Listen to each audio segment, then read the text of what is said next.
Ma'am ఒక్కసారి మళ్ళీ gang leader దగ్గరికి వెళ్ళిపోదాము. గ్యాంగ్ లీడర్లో మీరు యాక్ట్ చేసిన తర్వాత అల్లు రామలింగయ్య గారితో, అలాగే వాళ్ళ కుటుంబంతో, ఈవెన్ చిరంజీవి గారితో, వాళ్ళ ఫ్యామిలీతో మీకు అప్పటి నుంచి అసోసియేషన్ స్టార్ట్ అయింది. అండ్ ఇవాళకి కూడా I heard that you very very close friends to their family. అలాగే చిరంజీవి గారి ఫ్యామిలీ, తర్వాత నాగార్జున గారి ఫ్యామిలీ. ఎందుకంటే వాళ్ళ ప్రతి పిక్చర్లో వాళ్ళు, నాగార్జున గారితో ప్రతి పిక్చర్లో ఉంటాను, వాళ్ళ ఫ్యామిలీ వాళ్ళందరూ వస్తూ వెళ్తూ ఉంటారు. అప్పుడు ఆటోమేటిక్గా ఒక ఫ్యామిలీ రిలేషన్షిప్ మెయింటైన్ అవుతుంది అక్కడ. ఇప్పుడు సుశీల గారు వస్తారు, సుమన్తో వర్క్ చేస్తారు. సుశీల గారు వచ్చేటప్పుడు సుశాంత్, ఆటోమేటిక్గా ఫ్రెండ్షిప్ పెరుగుతుంది. అలాగ ఫ్యామిలీ ఒక గెట్ టుగెదర్, మన ఇంట్లో వాళ్ళు రావడం, వాళ్ళ ఇంట్లో ఏమన్నా ఒక ఫంక్షన్ ఉంటే మనం వెళ్ళడం, ఒక ఏమంటారు అది ఇంటిమెసి పెరుగుతుంది అక్కడ. అంటే చిరంజీవి గారి ఫ్యామిలీ కంటే నాకు నాగార్జున గారి ఫ్యామిలీ ఇంకా క్లోజ్ అనమాట. అంటే I know everybody. To be frank చెప్పాలంటే ఇవాళ సుధా నేను కూర్చొని మాట్లాడుతున్నానే బికాస్ ఆఫ్ నాగార్జున గారు. అవునా? ఏంటి రీజన్ ఏంటి మ్యామ్? 91లో నేను చనిపోయే ఉండాల్సింది. అవునా? ఏం జరిగింది? అపెండిక్స్ 2-3 డేస్ నుంచి నాకు ఉంది. నేను నెగ్లెక్ట్ చేసి సీరియస్ కండిషన్కి వెళ్ళిపోయి, షూటింగ్కి వెళ్ళిపోయి ముందు రోజు నైట్ సీరియస్ అయిపోయింది. నా కజిన్ బ్రదర్ ఇంటికి వెళ్ళి చూపించుకుంటే నేను ఇక్కడ ఆపరేట్ చేసుకోను, అదే వాళ్ళు ఏదో అపెండిక్స్ అది ఇది అంటున్నారు, నేను చేసుకోను అని భయపడి వచ్చేసారు.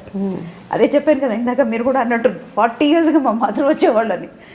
మా మదర్ ఉన్నారు అప్పుడు, హెయిర్ డ్రెస్సర్ అసిస్టెంట్ ఇద్దరు ఉంటే వాళ్ళు భయపడిపోయి, అమ్మ నేను ఇక్కడ చేసుకొని మనం చెన్నైకి వెళ్ళిపోదాం, అక్కడైతే అమ్మ నాన్న అన్నయ్య వాళ్ళందరూ ఉన్నారు. ముందు మా మదర్ని చూసే నాకు భయం. ఎక్కడన్నా పడిపోయారంటే నన్ను చూసుకోవడానికి ఆవిడ ఉండాలంటే ఆవిడని చూసుకోవడానికి 10 మంది రావాలి కదా, నాకు వీళ్ళందరికీ సమాధానం చెప్పాలి. వద్దొద్దు, చనిపోయినా కూడా పర్వాలేదు, మా అమ్మ నాన్న ఉన్న చోట నేను చనిపోతాను, నాకు వల్ల కాదమ్మా, తెలియని ప్లేస్లో ఉండొద్దు అని. అలా మొండి ధైర్యంతో వెళ్ళిపోయావు. రూమ్కి వెళ్ళిపోయిన తర్వాత మిడ్ నైట్ సివియర్ అయిపోయింది. Severe vomiting, high fever, 102 fever, కళ్ళు ఓపెన్ చేయలేకపోతున్నాను, బాడీ వేడెక్కిపోయింది, ఫిట్స్ రాలా ఇంకా అంతే. నైట్ అమ్మ ఫోన్ చేసి పక్కన చంద్రమోహన్ గారి రూమ్కి ఫోన్ చేసి, ఇలాగ అండి ఏమన్నా ఇలాగా ఉంది అంటే, చూద్దాం అమ్మ మేనేజర్కి ఫోన్ చేసి చెప్తాను. అప్పుడు అంటే అంత తెలియదు కదా వీళ్ళని అడగాలి అది ఇది. ఓకే, మార్నింగ్ 4:30కి మేనేజర్కి ఫోన్ చేసి చంద్రమోహన్ గారు చెప్పారు ఇలాగని. మేనేజర్ వచ్చారు. వచ్చి 5:30కి అపోలో హాస్పిటల్కి వెళ్ళాను. మేకప్ వేసుకుని, డ్రెస్ చేంజ్ చేసుకుని, కాస్ట్యూమ్స్ ముందు రోజు అలాగే వెళ్ళాను. షూటింగ్ కాస్ట్యూమ్లో వెళ్తే అదే చేసుకుని వెళ్తే, రెడీ అయ్యి అపోలోకి వెళ్తే అక్కడ ఆబ్జర్వేషన్లో 5 డాక్టర్స్ పడుకోబెట్టేసి వాళ్ళు చెకప్ చేస్తున్నారు. అదే బలూన్ ఓపెన్ అయిపోయింది. ఇంకా అనదర్ 1 hour ఉంటే నేను ఫుడ్ అది బ్లడ్ అంతా పాయిజన్ అయిపోయి నేను చనిపోయేదాన్ని. చెప్పలేదు వాళ్ళకి. మేనేజర్ వచ్చేసారు. వీళ్ళందరూ ఇక్కడ వెయిటింగ్ అన్నపూర్ణ స్టూడియోలో మండు హౌస్లో. ఫస్ట్ టైం ప్రెసిడెంట్ గారి పళ్ళలో షూటింగ్. అప్పుడు షూటింగ్ స్టార్ట్ అయ్యి 3rd డే వచ్చేసాను. వాళ్ళకి అపోలో హాస్పిటల్కి తెలియకుండా వెనక్ గేట్ నుంచి దొంగతనకు కారు తీసుకుని సెట్కి వచ్చేసాను.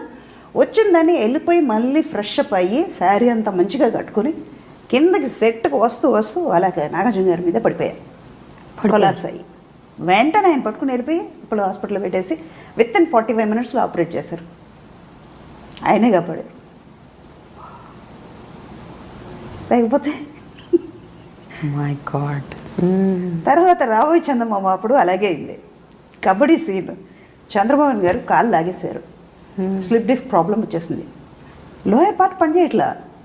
బెడ్షీట్లో అలా కొలాప్స్ అయి పడిపోతే వెంటనే బెడ్షీట్లో పెట్టేసి బెడ్ మీద వేస్తారు. డాక్టర్ పిలిచారు. అది కూడా నాగార్జున గారు పర్సనల్ డాక్టర్ని రమ్మని చెప్పి, అందుకే అన్నాను నిజమే, నా గాడ్ గిఫ్ట్ అంటే నా లైఫ్ గాడ్ ఈయన ద్వారా వచ్చి చేపించారు.